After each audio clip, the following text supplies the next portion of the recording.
কেউ যদি আল্লাহর হাবিব রাহমাতুল লিল আলামিন নবীর সাথে বেয়াদবি করতে বলে, আপনি কি বেয়াদবি করবেন? এই জায়গাটাই আমাদের মূল সমস্যা, আমরা বেয়াদবি করতে পারি না। একজনের একটা ওয়াজ আপনাদের শোনাই। কে ওয়াজ করছে? যারা জানেন জানেন, না জানলে সবার জানার দরকার নাই। যে আল্লাহর হাবিব রাসূল করিম সাল্লাল্লাহু আলাইহি ওয়াসাল্লাম তিনি কাউবয় ছিলেন, তিনি রাখাল ছিলেন। এমনকি আল্লাহ রাসূল সাল্লাল্লাহু আলাইহি ওয়াসাল্লাম সহ সব নবীরা ভেড়া বকরি চড়াইছেন। এটার মূল কারণ হলো ভেড়া বকরি এরা খুবই বক্র স্বভাবের হয়, একদিকে টানলে আরেক দিকে যাইতে চায়, আলোর মধ্যে থাকলে ছায়াতে যেতে চায় না, ছায়াতে থাকলে আলোতে যেতে চায় না। এই যে বক্র স্বভাবটা ওনারা সঙ্গ দিয়ে ওনারা শিখলেন যে মানুষ আরো বেশি বক্র, মানুষকে কন্ট্রোল করতে হবে। এই কারণে নবীরা রাখাল ছিলেন বা রাখালি করেছেন। আপনাদের কাছে আমি আবার প্রশ্ন করি, আল্লাহর নবী রাহমাতুল লিল আলামিনের শিক্ষক কে? আল্লাহ। ভেড়া বকরির রাখালি করে নবীজি ভেড়া বকরিলের কাছ থেকে শিখছেন মানুষের সাথে কেমনে চলা লাগবে, তাদের কেমনে কন্ট্রোল করা লাগবে। তাহলে বলেন নবীজি শিক্ষক কাকে বানানো হয়েছে? কথা বুঝতেছেন?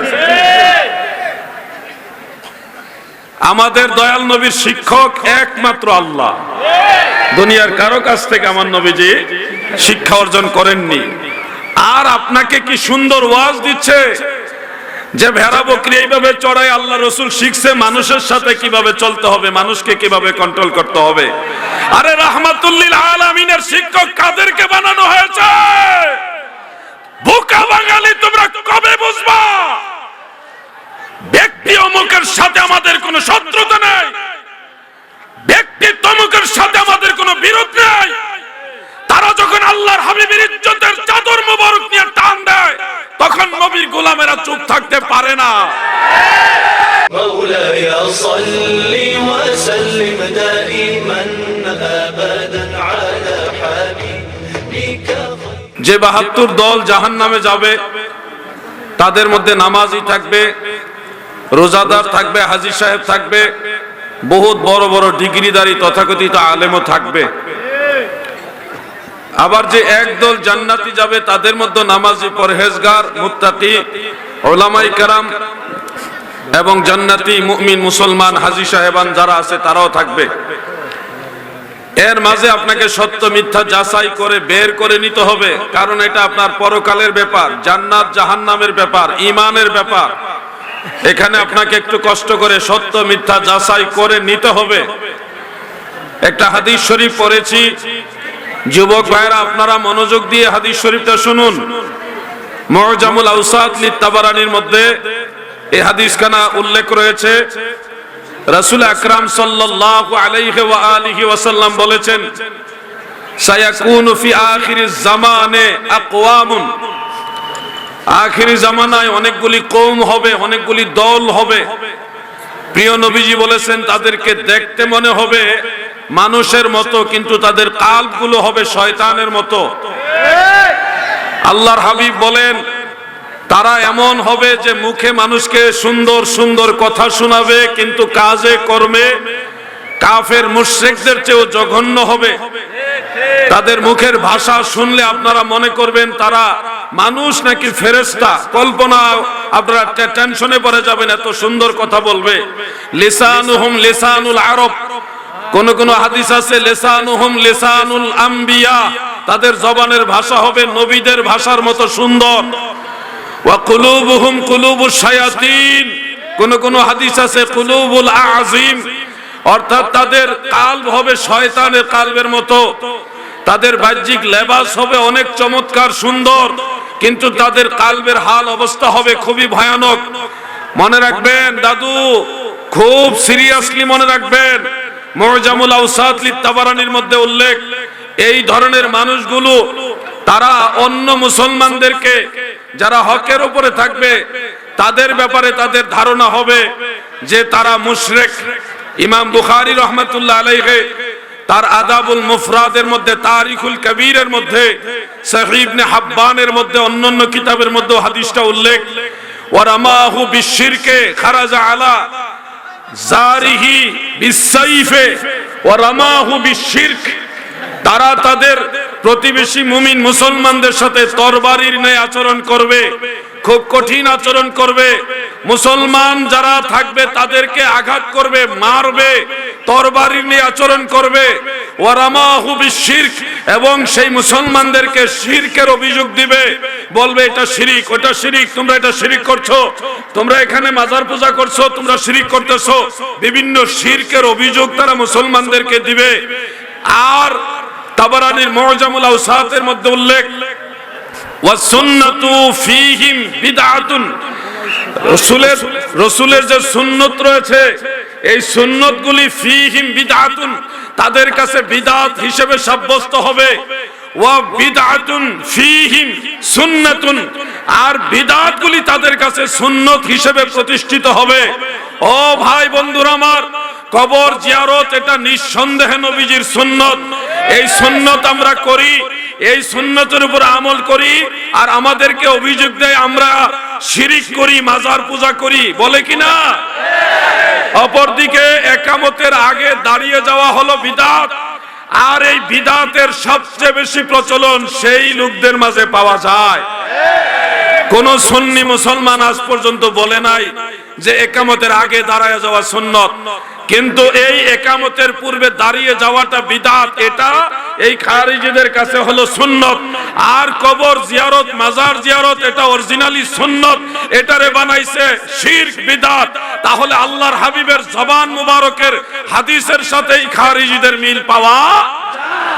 আপনারা যদি টুপি, দাড়ি, জুব্বা, আবা কাবা, ডিগ্রি এগুলি দেখে মনে করেন তারাই ঠিক, তাহলে আপনারা আখিরাতে এটার জন্য অনেক বড় ধরনের পস্তাইবেন। আমাদের দায়িত্ব শুধু আপনাদেরকে সচেতন করে দেওয়া। নামাজি জান্নাতি দলের মধ্যেও থাকবে, জাহান্নামী দলের মধ্যেও থাকবে। কোন সুন্নি মাহফিলে যদি মাইকের তার কেটে দেয়, এটা আমি মনে করি খুবই সাধারণ বিষয়, কারণ শুধু তারা মাইকের তার কেটে অভ্যস্ত না, এরা ইমাম হুসাইনের গলায় ছুরি চালায় অভ্যস্ত।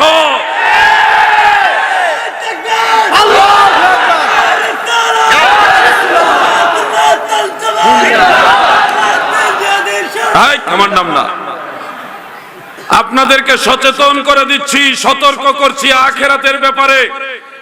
আপনারা ঈমান আকীদার ব্যাপারে আরো যত্নবান হন। বাংলাদেশে যতগুলো সুন্নি দরবার আছে, যতগুলি সুন্নি মুমিন মুসলমান আছে, আপনারা যদি কাঁধে কাঁধ মিলান, হাতে হাত মিলান, সবাই একসাথে নারায়ে রিসালাতের স্লোগান দেন, তাহলে এই বাংলাদেশে ইবনু আব্দুল ওয়াহ্হাব নজদির দালালদের কোন ধরনের রাজত্ব চলবে। সেক্ষেত্রে আপনাদের সবার ঐক্যবদ্ধ হওয়া দরকার। ঘরের ভিতরে বসে যদি বলেন আমরা ঐক্য আছি, তাহলে হবে না। যখন ডাক আসবে, তখন আল্লাহর হাবিবের মহব্বতে কারবালার চেতনা অন্তরে ধারণ করে সুন্নিয়তের স্বার্থে ময়দানে নামতে পারবেন ইনশাআল্লাহ। হে যুবক ভাইয়েরা, আপনাদের খেদমতে এটুকু বলি, আমরা ঈমানের ব্যাপারে কট্টর। আমরা সুন্নি যারা, ঈমানের ব্যাপারে আমরা কট্টর। একটা প্রশ্ন করি যুবক ভাইয়েরা, আপনারা উত্তর দিবেন। প্রশ্নটা কি করব? কেউ যদি আপনাকে বলে আল্লাহ রসুলের সাথে বেয়াদবি করতে, করবেন? আমি আবার জিজ্ঞাসা করছি, কেউ যদি আল্লাহর হাবিব রাহমাতুল লিল আলামিন নবীর সাথে বেয়াদবি করতে বলে, আপনি কি বেয়াদবি করবেন? এই জায়গাটাই আমাদের মূল সমস্যা, আমরা বেয়াদবি করতে পারি না। একজনের একটা ওয়াজ আপনাদের শোনাই। কে ওয়াজ করছে? যারা জানেন জানেন, না জানলে সবার জানার দরকার নাই। যে আল্লাহর হাবিব রাসূল করিম সাল্লাল্লাহু আলাইহি ওয়াসাল্লাম তিনি কাউবয় ছিলেন, তিনি রাখাল ছিলেন। এমনকি আল্লাহ রাসূল সাল্লাল্লাহু আলাইহি ওয়াসাল্লাম সহ সব নবীরা ভেড়া বকরি চড়াইছেন। এটার মূল কারণ হলো ভেড়া বকরি এরা খুবই বক্র স্বভাবের হয়, একদিকে টানলে আরেক দিকে যাইতে চায়, আলোর মধ্যে থাকলে ছায়াতে যেতে চায় না, ছায়াতে থাকলে আলোতে যেতে চায় না। এই যে বক্র স্বভাবটা ওনারা সঙ্গ দিয়ে ওনারা শিখলেন যে মানুষ আরো বেশি বক্র, মানুষকে কন্ট্রোল করতে হবে। এই কারণে নবীরা রাখাল ছিলেন বা রাখালি করেছেন। আপনাদের কাছে আমি আবার প্রশ্ন করি, আল্লাহর নবী রাহমাতুল্লিল আলামিনের শিক্ষককে আল্লাহ ভেড়া বকরির রাখালি করে নবীজি ভেড়া বকরিলের কাছ থেকে শিখছেন মানুষের সাথে কেমনে চলা লাগবে, তাদের কেমনে কন্ট্রোল করা লাগবে। তাহলে বলেন নবীজির শিক্ষক কাকে বানানো হয়েছে? কথা বুঝতেছেন? আমাদের দয়াল নবীর শিক্ষক একমাত্র আল্লাহ। দুনিয়ার কারো কাছ থেকে আমার নবীজি শিক্ষা অর্জন করেননি। আর আপনাকে কি সুন্দর ওয়াজ দিচ্ছে যে ভেড়া বকরি এইভাবে চড়াই আল্লাহ রসুল শিখছে মানুষের সাথে কিভাবে চলতে হবে, মানুষকে কিভাবে কন্ট্রোল করতে হবে। আরে রাহমাতুল্লিল আলামিনের শিক্ষক কাদেরকে বানানো হয়েছে? বোকা বাঙালি তোমরা কবে বুঝবা? ব্যক্তি অমুকের সাথে আমাদের কোনো শত্রুতা নেই, ব্যক্তি তমুকের সাথে আমাদের কোনো বিরোধ নেই। তারা যখন আল্লাহর হাবিবের ইজ্জতের চাদর মোবারক নিয়ে টান দেয় তখন নবীর গোলামেরা চুপ থাকতে পারে না। নারে তাকবীর, আল্লাহু আকবার, নারে রিসালাত, ইয়া রাসূলুল্লাহ, আহলে সুন্নাত ওয়াল জামাত জিন্দাবাদ, জিন্দাবাদ, আহলে সুন্নাত ওয়াল জামাত জিন্দাবাদ, জিন্দাবাদ, আমাদের পানি দরবার শরীফ জিন্দাবাদ, জিন্দাবাদ। সারা দেশে সব ঘরানার আলেমরাই প্রতিবাদ করেছেন। যারা এই বিষয়টা প্রতিবাদ করেছেন তারা মূলত নবীজির মহব্বতের কারণে প্রতিবাদ করেছেন, কোন ব্যক্তির বিরোধিতার জন্য না। আল্লাহ রসুলের শান ও আজমতের পক্ষে কওমি অঙ্গনের অনেক আলেমও প্রতিবাদ করেছেন। আমরা তাদেরকে ধন্যবাদ জানাই। ইমানের ব্যাপারে, হব্বে রাসূল, তাজিমে রাসূলের ব্যাপারে যারা নবীর পক্ষে দাঁড়াবে আমরা তাদেরকে সাধুবাদ জানাই, ঠিক কিনা বলেন? কিন্তু আমার ভাইয়েরা খেয়াল করুন, একটু মনোযোগ দেন। আপনারা অনেক সময় ভুল বুঝেন আমাদেরকে। এই জাতি এরা খুব ভয়ঙ্কর, এরা কৌশলে আপনার ঈমান নিয়ে যাবে, আপনি টেরও পাবেন না। সারা দেশের সমস্ত আলেম যখন এটা ধরলো যে নবীজিকে এই শব্দগুলি ব্যবহার করা ঠিক হয়নি, তখন তারা জান বাঁচাইবার জন্য দেখেন ফাযাদাহুমুল্লাহ, আল্লাহ তাদের কুফরিকে আরো বৃদ্ধি করে দিয়েছে। তারা নমনীয় হয়নি, ভুল স্বীকার করেনি, না করে এটাকে জায়েজ বানাইবার জন্য একটা গজল নিয়ে আসছে। গজল কি? সেই পুরাতন আমলের গজল। হাজার হাজার ওলামায়ে কেরাম এই গজলটা কখন থেকে গাইতেছে ওই ইতিহাসই কেউ জানে না। কোন সাধনে পাইব তোমায় গো নবীজি, আমি কোন সাধনে পাইব তোমায়। এই গজলের একটা অংশ হলো একটা লাইন, নবী রাখালেরও বেশে মা খাদিজার দেশে বকরি যে চড়াইতেন জঙ্গলায় গো নবী কোন সাধনে পাইব তোমায়। এই কথাটা কোথায়? সরাসরি আল্লাহ রসুলকে কাওবয়, নাউজুবিল্লাহ সুম্মা নাউজুবিল্লাহ, এই শব্দ কোথায় বলেছে? আর এখানে ভেসে, একটা হলো সরাসরি রাখাল বলা, আরেকটা হলো রাখালের ভেসে বলা। কারণ আল্লাহর হাবিব রাহমাতুল্লিল আলামিন তথাকথিত রাখাল এই শব্দ বলা যাবে না। ওই সময় ভেড়া বকরিদেরকে আল্লাহর হাবিব রাখালের ভেসে রহমতের নজরে সোহবত দিয়েছেন, ঠিক কিনা বলেন? কাজী নজরুল ইসলাম এই ব্যাপারে কবিতা লিখেছেন, গান, ইসলামী সঙ্গীত, গজল। আপনারা দেখেছেন না? গুগলে সার্চ দিয়ে প্লে স্টোরে দেখে নেন। কাজী নজরুল ইসলামও আমার নবীর ব্যাপারে কবিতা লিখেছেন। রাখালের ভেসে এই শব্দটা আমাদের কারো বানানো না, এটা শত শত বছর যাবত কবি, সাহিত্যিক, ইসলামিক দার্শনিক তারা এই শব্দটা ব্যবহার করেছে। ওলামায়ে কেরাম আপনারা জেনে রাখতে পারেন, নজরুল সঙ্গীত মানে নজরুল যতগুলি ইসলামী সঙ্গীত লিখেছেন এর মধ্যে একটা সঙ্গীতের শিরোনাম হলো মেষ চারণে যায় নবী কিশোর রাখাল বেশে। মেষ চারণে যায় নবী কিশোর রাখাল বেশে। এরকম আরো বহু কবিতা আছে, বহু কবিতা, যেখানে বড় বড় যারা ধার্মিক ছিলেন, আশিক রাসূল ছিলেন, সরাসরি নবীজিকে রাখাল শব্দ ব্যবহার করেনি, তারা বলেছে রাখাল বেশে। জিবরিল আমিন আলাইহিস সালাম দুনিয়াতে মানব বেশে আসছেন, মানুষের সুরতে আসছেন, তাই বলে জিবরিল মানুষ নয়, বরং জিবরিল নূর এবং ফেরেশতাদের মধ্যে একজন সম্মানিত ফেরেশতা। ওই ভাই আমার, যদি বলা হয় যায়েদুন কাল আসাদ, যায়েদ সিংহের মতো, বাঘের মতো, এখানে যায়েদকে বাঘ বলা হয়নি, বলা হয়েছে বাঘের মতো সাহসী। ও ভাই আমার, তোমরা নিজেদের কুফরিকে ঢেকে ফেলার জন্য আশিক রাসূলদের জবানের গজলের আশ্রয় নিয়েছো। এরপরে বলতেছে কি, নবীজি ভেড়া বকরি এগুলি চড়াইছে যেন ভেড়া বকরির কাছ থেকে ওটা শিখতে পারে মানুষকে কেমনে কন্ট্রোল করা লাগে। তাহলে নবীজির শিক্ষক কাদেরকে বানানো হইল? একটা কুফরিকে ঢাকার জন্য এখন কত বড় কুফরি করলো। এই জন্য আপনাদেরকে বলছি সচেতন হবেন, আর যদি সচেতন না হন তাহলে আপনারাও আখেরাতে উঠবেন, আমরাও আখেরাতে উঠবো। আমরা ইয়াজিদের দলের সাথে উঠবো না, আমরা মদিনাওয়ালার পক্ষে উঠবো, আমরা ইমাম হুসাইনের পক্ষে থাকবো। আছে না নাই? যুবক ভাইরা শোনো, যুবক ভাইরা তোমাদেরকে বলি, কলিজার টুকরা যুবক ভাইরা তোমরা শোনো, তোমাদেরকে অনুরোধ করি, কারবালার ময়দান ইমাম হুসাইন রাদিয়াল্লাহু আনহু মাত্র 72 জনের কাফেলা নিয়েছিলেন। তোমরা কি কারবালার ময়দানে ইমাম হুসাইনের সেই দলকে সাহায্য করবা না? যুবক ভাইরা, আপনারা কি ইমাম হুসাইনের পক্ষে থাকবেন না? আমি আপনাদেরকে একটু বিষয় শেয়ার করি। এই যুবক ভাইরা, আপনাদেরকে জান্নাতের লোভ দেখাবে, জান্নাতে যেতে হবে, জান্নাতে যাবেন, বলবে আমরা ইসলামী খেলাফত কায়েম করব। খেলাফত কায়েম করবেন যারা, শুনেন, রাসূল করিম সাল্লাল্লাহু আলাইহি ওয়াসাল্লাম বলেছেন আমার পরে 30 বছর খেলাফত থাকবে, এরপরে খেলাফত ফিনিশ, আসবে মুলকিয়াত। সহিহ মুসলিমের হাদিস, আলেমরা সবাই জানে খেলাফত থাকবে কয় বছর? তো 30 বছর কি এখনো হয়নি? নবীজি সাল্লাল্লাহু আলাইহি ওয়াসাল্লাম পর্দা নেওয়ার 30 বছর পরে, অর্থাৎ হযরত আবু বকর সিদ্দিক, হযরত ওমর ফারুক, হযরত ওসমান যুন্নুরাইন, হযরত শেরে খুদা মাওলা আলী, হযরত ইমাম হাসান ইবনে আলী রাদিয়াল্লাহু আনহুম, এই ইমাম হাসান পর্যন্ত খেলাফতের 30 বছর কমপ্লিট, শেষ। এই খেলাফত কিয়ামতের আগ পর্যন্ত আর আসবে না। তোমাদেরকে যেই খেলাফতের লোভ দেখাইতেছে, এটা মদিনাওয়ালার সেই খেলাফত না।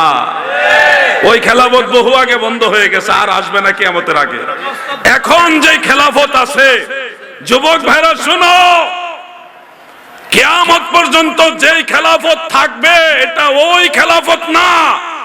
সত্যিকারের খেলাফত যেটা ইমাম মাহদী আলাইহিস সালাম পর্যন্ত থাকবে, এটা কোন খেলাফত জানো? খেলাফত দুই প্রকার। মিশকাতের সরা মিরকাতের মধ্যে ইমাম মুল্লা আলী কারি রাহমাতুল্লাহ আলাইহি উল্লেখ করেন, যেই খেলাফত 30 বছরে কমপ্লিট হয়ে গেছে, শেষ হয়ে গেছে, খতম হয়ে গেছে, ওই খেলাফত হলো খেলাফতে নবুয়ত, এটা বন্ধ, আর এটা খোলা হবে না। এরপরে আরেকটা খেলাফত হলো খেলাফতে ভেলায়াত।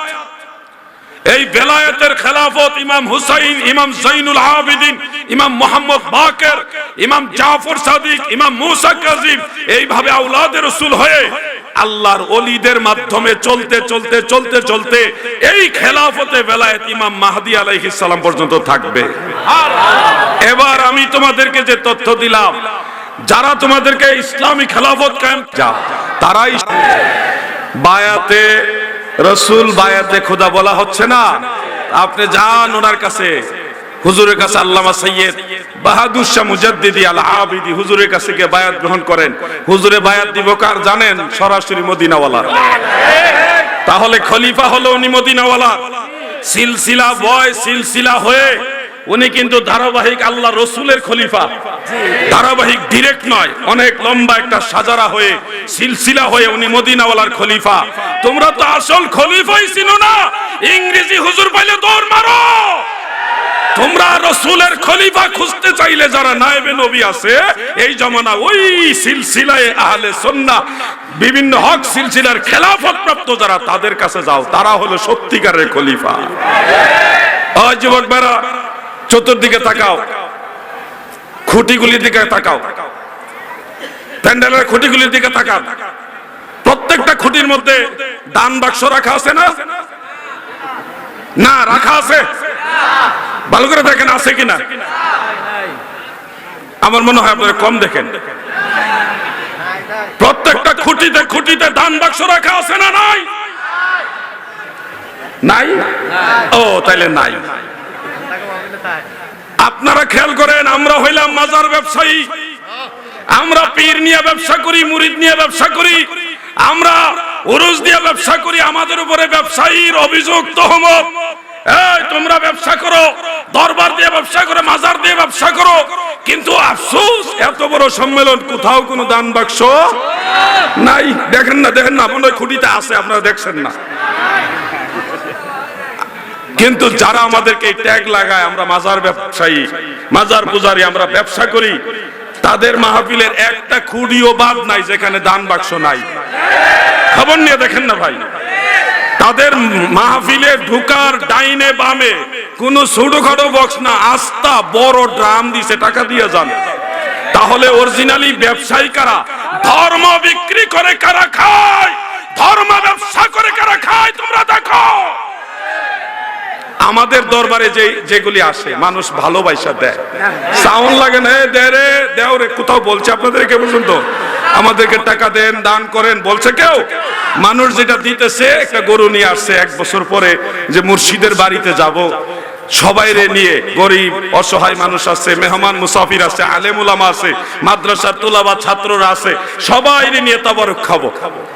ওই নিয়তে একটা গরু নিয়ে আসে, একটা ছাগল নিয়ে আসে, মানুষ খাবে, দোয়া করবে। 1 বস্তা চাউল নিয়ে আসে, 100 টাকা দেয়, 10টা টাকা দেয়, 1 লাখ টাকা দেয়, 10,000 টাকা দেয়। এই দেওয়াটা পুরোটাই চাইয়া না, মনের আবেগে, মহব্বতে, আল্লাহর সন্তুষ্টির জন্য দেয়।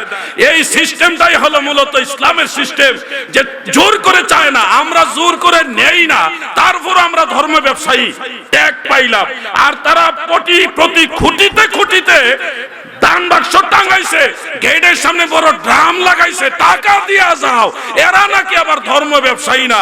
আমি একটা কথা বলতে চাই, এই ওয়াহাবি নজদির যারা দোষর, তারা দীর্ঘদিন ধরে ধর্মকে পুঁজি করে মানুষের ধর্মীয় আবেগ অনুভূতিকে কাজে লাগিয়ে ধর্ম ব্যবসায়ী যারা, তারাই এই দেশে জঙ্গিবাদ, সন্ত্রাসবাদ কায়েম করতে চায়।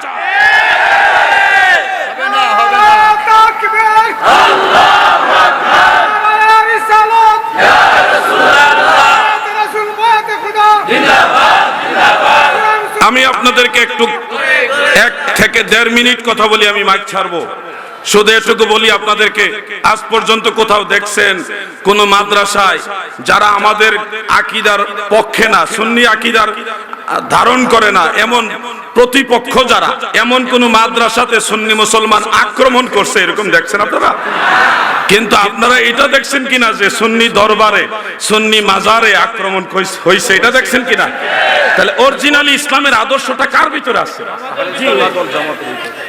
ও ভাই, যারা ইসলামের দোহাই দিয়ে মানুষের বাড়িঘর লুটপাট করে, মানুষের প্রয়োজনীয় দ্রব্যাদি, খাদ্য সামগ্রী, গরু ছাগল ভেড়া বকরি তো আছেই, যারা চুরি করে, মাজার ভাঙ্গে, মানুষের উপর আঘাত করে, এরা হইল ইসলামের বড় প্রবক্তা। আর আমরা মাইর খাই, মানুষকে শান্তির বাণী শোনাই, তাসাউফের কথা বলি, মুমিন মুসলমানে ভাই ভাইয়ে মিলেমিশে থাকতে হবে এই কথা বলি। কোন ধর্মীয় ব্যাপারে যখন বিভেদ হয় তখন বলি আসেন দলিল আদিল্লা দিয়ে আলোচনা করি। আমরাই তো বাহাসের জন্য আহ্বান করি যে সমাধান করেন কোরআন হাদিসের আলোকে। যারা সমাধানও আসে না কোরআন হাদিসের আলোকে, মোকাবেলা তো আসে না, এরা আসে আবার ধর্মের দোহাই দিতে। তোমরা আর কবে বুঝবা ভাই এরা যে ধর্ম ব্যবসায়ী? কবে বুঝবা?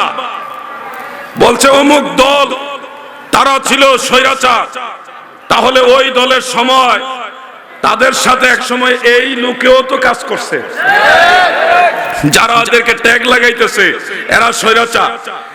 তো এদের সাথে তো আপনারাও এক সময় ছিলেন, তাহলে স্বৈরাচারের সহযোগিতা আপনারাও। হ্যাঁ, তাহলে অমুক দল যে এক দল খায়া গেছে আরেক দল খাওয়ার জন্য রেডি, আপনি যে বললেন যাদেরকে খাওয়ার জন্য রেডি, মানুষ তো বুকা না রে ভাই, মানুষ বুঝে। যাদেরকে আপনি বললেন খাওয়ার জন্য রেডি, তাদের সাথে জোট করে এই দেশে কারা রাজনীতি করছে? আপনারাই তো করছেন। তাহলে খাওয়িন না দলের এইটা তো আপনারা আছেন, এইটা তো আপনারা আছেন। তা আপনারা কই থেকে আলগা কি আছেন আর কোন জায়গা থেকে নাকি? আমরা সুন্নি, আমরা তাদেরকে ভালোবাসি যারা ওলি আল্লাহদেরকে ভালোবাসে। কথা বুঝতে পারছেন? এক কথাই বলছি, কোন রাজনৈতিক নির্দিষ্ট দল আমাদের না, বড় ঘরানার যত দল কোনটাই নির্দিষ্ট আমাদের না। যারা ওলি আল্লাহদেরকে ভালোবাসে আমরাও তাদেরকে ভালোবাসি। এটা আমাদের সুন্নিদের একটা দুর্বল পয়েন্ট, আমরা তাদের ভালোবাসি সবাইকে, কোনো নির্দিষ্ট দল না। অতএব আজকের আলোচনা আর সামনে নিব না। তবে শোনো হে ভাই, ময়মনসিংহ শহরে থানার সাথে একজন বুজুর্গ ব্যক্তি, তাসাউফপন্থী ব্যক্তির মাজার ভেঙ্গে চুরমার করে দিয়েছে, সেখানে জিনিসপত্র লুটপাট করে নিয়ে গেছে। এটা গত 2-1 দিন আগের ঘটনা। হযরতে কালুসা রহমাতুল্লাহ আলাইহির মাজার 200 বছরের আগের মাজার, সেই মাজারটা তারা ভেঙেছে। দোহাই কি, ওখানে কাওয়ালি হয়েছে। তো কাওয়ালি তো বর্তমান যিনি প্রধান উপদেষ্টা আছেন এবং তিনার সহকারী যিনি মাহফুজ সাহেব আছেন, ওনারাও পছন্দ করে। উপদেষ্টাদের আরো 2-1 জন কাওয়ালি করেছে, কাওয়ালি অনুষ্ঠানে অংশগ্রহণ করেছে এবং কাওয়ালি সমর্থন করে সেই অনুষ্ঠান ওখানে করেছে। একান্তই যদি কোনো প্রতিষ্ঠানের ডিস্টার্ব হয় তাহলে অনুরোধ করে সেই অনুষ্ঠান বন্ধ করা উচিত ছিল। তো আল্লাহর ওলি বা বুজুর্গ ব্যক্তির মাজার ভাঙচুরে তারা কি প্রমাণ করতে চাইলো? আমরা কি এইভাবে একের পর এক আল্লাহর ওলিদের দরবারে আক্রমণ সয়ে যাব?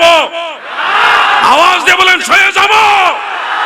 আমি আজকে ইমামে রব্বানি দরবার শরীফ থেকে প্রশাসনের উদ্দেশ্যে একটা বার্তা দিতে চাই, যদি আল্লাহর ওলিদের দরবারে এরপরে আর কোন ধরনের আক্রমণ হয়, বাংলার মুসলমান, বাংলার সুন্নি মুসলমান করে থাকবে না, সারা বাংলাদেশ অচল করে দেওয়া হবে। যদি আল্লাহর ওলিদের দরবারে আর আক্রমণ হয়, সারা বাংলাদেশ অচল করে দেওয়া হবে।